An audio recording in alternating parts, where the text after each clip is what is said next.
Assalamualaikum.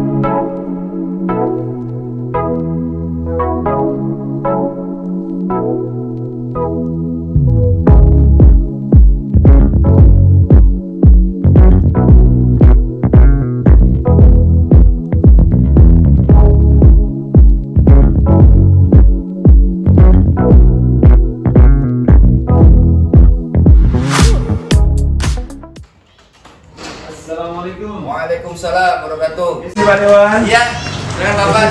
Siap. Ya duduk silakan. Baik Pak Dewan, terima kasih. Oke. Selamat siang Pak Dewan.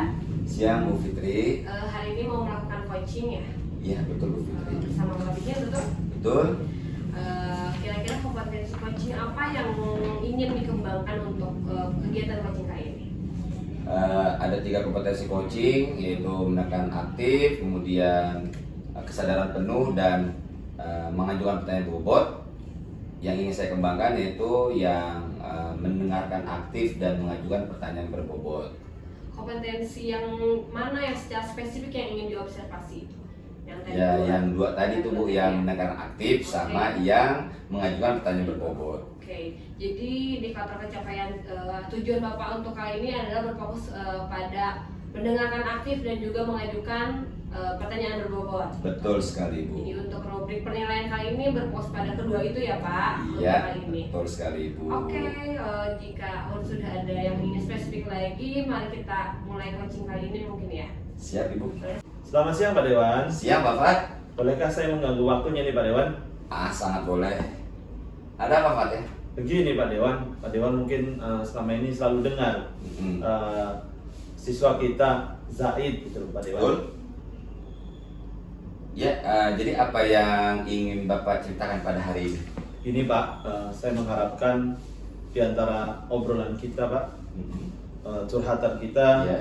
saya menemukan solusi yang tepat Pak terkait dengan keadaan Zaid itu loh. Ada saja yang dia lakukan Pak. Oh, berarti Bapak ingin mencari solusi ya dari permasalahan yang Bapak sedang hadapi nih. Betul Pak. Nah, baik kalau begitu. Menurut Bapak, menurut Bapak ini hal apa saja yang membuat Zaid selalu melakukan hal-hal yang menurut Bapak itu melanggar peraturan sekolah atau melanggar keyakinan sekolah? Begini Pak, Zaid ini kan masuknya kategori anak berkebutuhan khusus ya Pak. Nah, secara ini Pak, dari kelas-kelas sebelumnya juga selalu ada masalah gitu loh. Cuman ini masalah yang ini tuh lebih bersifat udah bermain fisik dan lain-lain Pak. Karena ya itulah, kadang kita saya khawatir Pak. Mudah-mudahan dari kekhawatiran ini saya cerita ke Bapak mendapatkan gambaran terkait dengan keadaan Zaid. Baik, menurut Bapak, kira-kira apa sih yang membuat Zaid seperti ini? Oke, yang pertama Zaid itu anak satu-satunya nih Pak. Anak satu-satunya. Yang kedua juga kehidupan keluarganya. Saya pernah mengundang orang tuanya itu ada sedikit mungkin pisah rumah Pak gitu. Jadi ketemunya sesekali gitu Pak. Yang kedua itu terkait dengan ini anak sebenarnya butuh perhatian khusus Pak. Secara akademik itu dia nggak ada tandingannya Pak, di kelas hanya 2 orang saja Pak, Zaid sama Rizky itu loh Pak. Jadi 2 anak ini terkait dengan Zaid itu memang butuh perlakuan khusus yang ya kadang kita di kelas itu kadang kewalahan itu loh Pak. Secara ini kewalahan, tapi kalau secara akademik alhamdulillah dia luar biasa Pak untuk akademiknya. Ya, tadi Bapak sudah menyampaikan apa saja yang bisa dilakukan sama Fafat untuk anak seperti Zaid ini Bapak ya. Nah sekarang tindakan apa yang sudah Fafat berikan kepada Zaid? Ya, tindakan yang sudah saya berikan kepada Zaid yang pertama adalah saya melakukan pendekatan. Ya, terkait dengan pendekatan dengan kelas sebelumnya, menggali informasi dari Zaid. Yang kedua kita juga sudah menggali informasi dari orang tuanya. Berikutnya juga saya sudah mengumpulkan ya dari pihak sekolah terkait dengan kesiswaan, kepala sekolah juga kita semuanya sudah libatkan Pak terkait dengan kondisi Zaid. Artinya secara informasi kita sudah mendapatkan bahwa memang Zaid itu ada sesuatu Pak yang harus benar-benar diselesaikan ya, karena ini anak masih dalam pantauan dokter Pak. Setiap harinya juga harus mengkonsumsi obat terkait dengan ada saraf Pak, mungkin karena kita kan belum tahu ya, walaupun kita hasilnya tahu tapi yang bisa membaca adalah dokter Pak. Betul.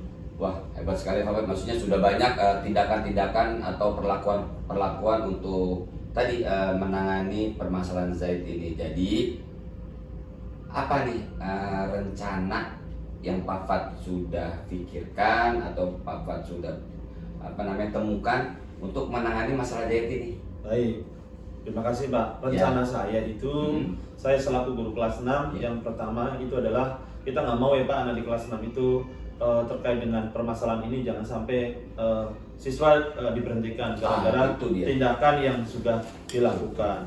Rencana yang berikutnya saya adalah karena dia itu terlalu emosi Pak, emosinya itu kadang kalau berlebihan itu tanpa sadar memukul temannya tapi memikirkannya adalah belakangan. Saya memberikan solusi Pak. Yang pertama itu dia duduk di samping saya Pak, hanya biar berkontrol. Yang kedua, ketika dia emosi itu saya berikan bukan hukuman ya Pak, tapi untuk menstabilkan emosinya dia. Betul. Anak suruh keliling lapangan Pak, sampai 5 kali, jadi untuk mengkondisikan emosinya. Yang berikutnya adalah saya memberikan, karena secara tugas itu Pak, dia lebih cepat daripada teman-temannya. Kita berikan tugas yang lebih Pak, artinya kita berusaha memberikan pembelajaran yang memfasilitasi peserta didik. Artinya kita mau mencoba pembelajaran yang berdiferensiasi Pak. Artinya walaupun dia punya kelebihan, tapi kadang Pak, dia merasa bosan Pak. Itu Pak, kadang merasa bosan. Pak, kok saya diberikan yang lebih, teman-teman cuma 5 itu Pak. Itu yang kadang ini. Bisa tanggapannya dia. Betul. Tanggapan anak seperti itu. Jadi kadang kita kasihan, akhirnya kita sesuaikan, tapi kita jadikan sebagai tutor sebaik Pak untuk teman-temannya. Ya, waduh, ini keren nih Pak Fat. Sebenarnya Pak Fat itu udah bisa menemukan sebenarnya akar masalah di mana sih gitu ya. Bahkan Pak Fat sudah bisa sampai menemukan atau bisa sampai tadi nih merencanakan aksi apa nih atau tindakan apa yang harus sama Zaid gitu. Nah, sebagai bentuk komitmennya supaya rencana yang Pak Fat sudah temukan ini berjalan secara berkesinambungan dan berkelanjutan, itu apa Pak? Komitmen Bapak? Komitmen saya sebagai wali kelas yang pertama itu kita akan tetap koordinasi dengan pihak orang tua. Apapun bentuknya, karena ini anak dalam pantauan dokter, jangan sampai berobatnya selalu terputus. Yang kedua, saya akan memberikan pembelajaran yang berusaha memfasilitasi si Zaid. Artinya walaupun dia secara akademik ini, tapi kan kita juga nggak memikirkan pengetahuan saja Pak. Betul. Tapi karakter anak, sikap anak juga harus kita pertimbangkan. Yang berikutnya adalah komitmen saya adalah memberikan pembelajaran yang menyenangkan bagi peserta yang lainnya dan juga menyenangkan untuk Zaid agar tidak usil atau bersikap aneh terhadap yang lainnya Pak. Pak Fat hebat sekali.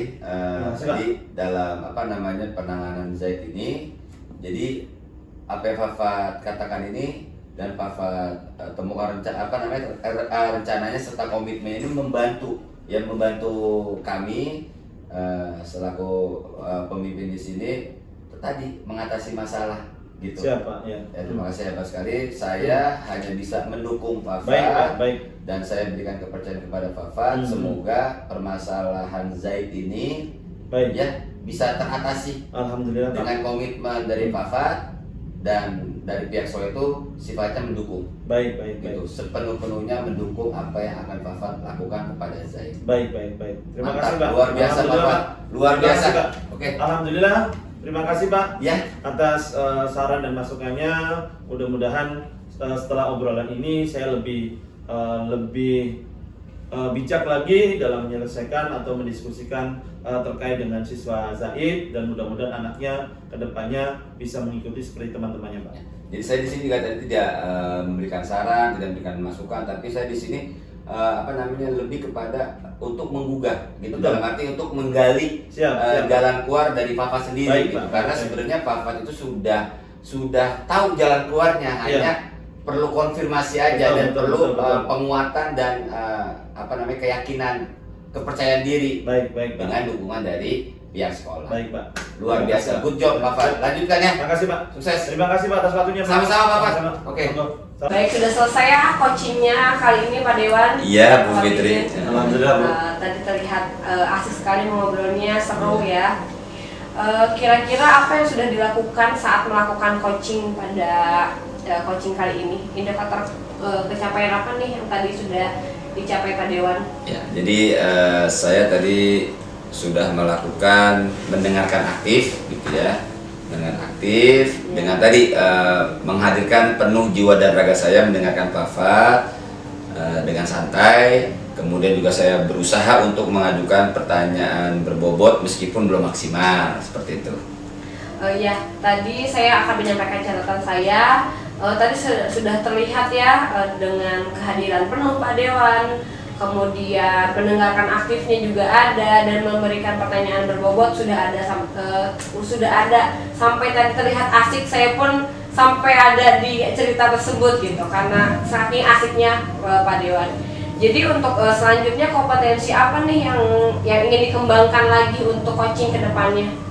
Mungkin hampir sama dengan teman-teman saya yang lainnya, yaitu mengajukan pertanyaan berbobot, karena memang di sini hal yang tersulit. Walaupun kita sudah bisa menemukan kata kuncinya, tapi memang di sini perlu banyak latihan biar tadi hasilnya maksimal, seperti itu. Iya, bagus sekali. Mungkin kedepannya bisa lebih dikembangkan lagi hal yang tadi ya Pak Dewan. Siap. Baik, sudah bagus sebenarnya tadi. Nanti mungkin lebih bagus lagi. Iya. Terima kasih untuk kali ini coachingnya sudah sangat baik. Ya, terima kasih. Iya.